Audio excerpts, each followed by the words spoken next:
नमस्कार दोस्तों, कैसे हैं आप सब। आज हम देखने वाले हैं भगवत गीता के तीसरे अध्याय कर्मयोग के 39वें, 40वें और 41वें श्लोक को। तो दोस्तों, आज हम 3 श्लोकों को देखने वाले हैं। तो चलिए दोस्तों, बढ़ते हैं इन श्लोकों के उच्चारण की तरफ, फिर हम उनके अर्थ को देखेंगे। 39वां श्लोक। आवृतं ज्ञानमेतेन ज्ञानिनो नित्यवैरिणा कामरूपेण कौन्तेय दुष्पुरेणानलेन च। फिर से, आवृतं ज्ञानमेतेन ज्ञानिनो नित्यवैरिणा कामरूपेण कौन्तेय दुष्पुरेणानलेन च।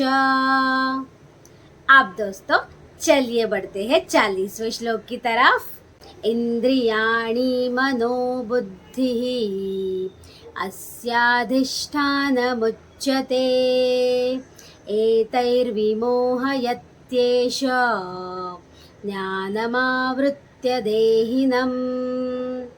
फिर से, इंद्रियाणि मनोबुद्धिः अस्याधिष्ठानमुच्यते एतैर्विमोहयत्येष ज्ञानमावृत्य देहिनम्।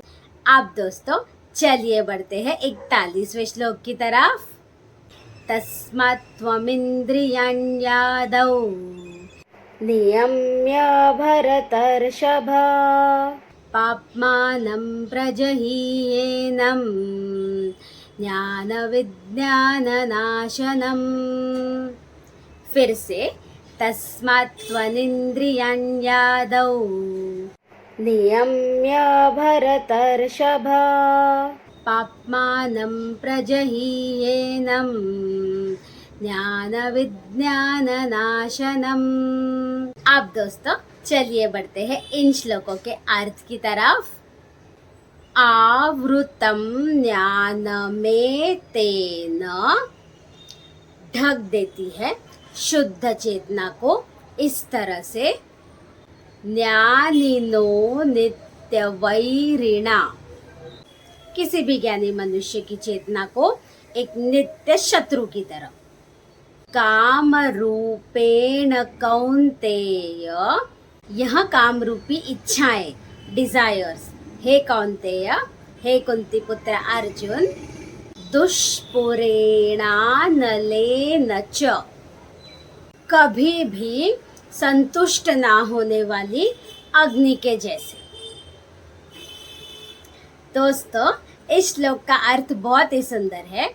इसमें भगवान श्री कृष्ण कहते हैं कि हमारी काम रूपी इच्छाएं, हमारी काम वासना की इच्छाएं और हमारी दूसरी अलग अलग इच्छाएं, ये सारी इच्छाएं हमारी शुद्ध चेतना को ढक देती है एक नित्य शत्रु की तरह, और हमें ठीक से सोचने नहीं देती। बिल्कुल उसी तरह से, जिस तरह से यदि हम आग में पेट्रोल डालते रहे तो वो आग सदा जलती रहेगी। बिल्कुल उसी तरह से यदि हम अपनी इच्छाओं को बढ़ाते जाएंगे, बढ़ाते जाएंगे, बढ़ाते जाएंगे, तो हमारी काम रूपी इच्छाएं बढ़ती जाएंगी, बढ़ती जाएंगी, बढ़ती जाएंगी। बहुत ही सिंपल से शब्दों में दोस्तों, भगवान श्री कृष्ण ने हमें बहुत बड़ी बात बताई है। अब दोस्तों, चलिए बढ़ते हैं 40वें श्लोक के अर्थ की तरफ। इंद्रियाणि मनोबुद्धिः, हमारी इंद्रियां, हमारा मन और हमारी बुद्धि, अस्याधिष्ठानमुच्यते, यहाँ रहती है हमारी काम रूपी इच्छाएं। एतैर्विमोहयत्येष, इन तीनों के द्वारा काम रूपी इच्छाएं हमें मोहित करती है, हमें अट्रैक्ट करती है।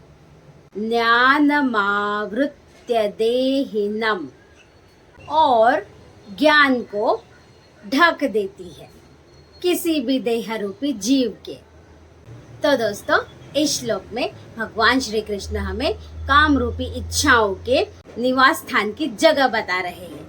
इंद्रियां, मन और बुद्धि, यहाँ रहती है काम रूपी इच्छाएं, और ये सारी काम रूपी इच्छाएं हमें हमेशा मोहित करती रहती है, अपनी तरफ बुलाती रहती है और हमारे ज्ञान को ढक देती है, हमें ठीक से सोचने नहीं देती।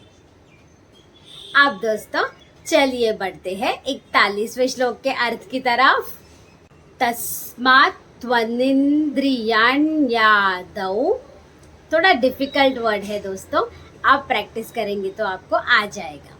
तस्मात् त्वनिन्द्रियाण्यादौ, इसलिए तू अपने इंद्रियों को आरंभ से ही, पहले से ही, नियम्य भरतर्षभ, नियमित कर हे भरत ऋषभ, मतलब हे अर्जुन, मतलब सारे भरतवंशियों में श्रेष्ठ। पापमानं प्रजहीयेनं, पाप के इन प्रतीकों का निश्चित ही तू दमन कर, उनको खत्म कर दे।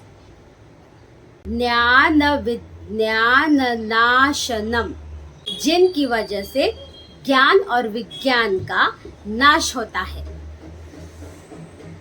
तो दोस्तों इस श्लोक में भगवान श्री कृष्ण अर्जुन को कहते हैं तू अपने इंद्रियों को पहले से ही नियमित कर, पहले से ही अपने कंट्रोल में रख, तो फिर तू इनके कंट्रोल में नहीं जाएगा, क्योंकि ये सब पाप के प्रतीक है।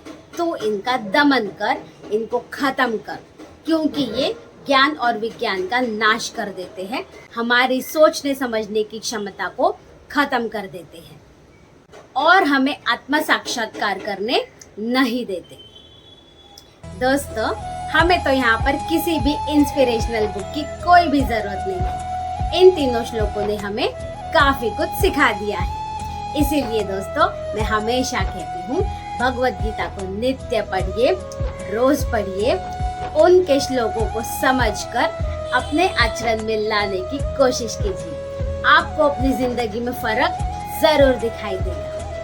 तो दोस्तों मेरे साथ बने रहिए और हम भगवत गीता को कंप्लीट जरूर करेंगे।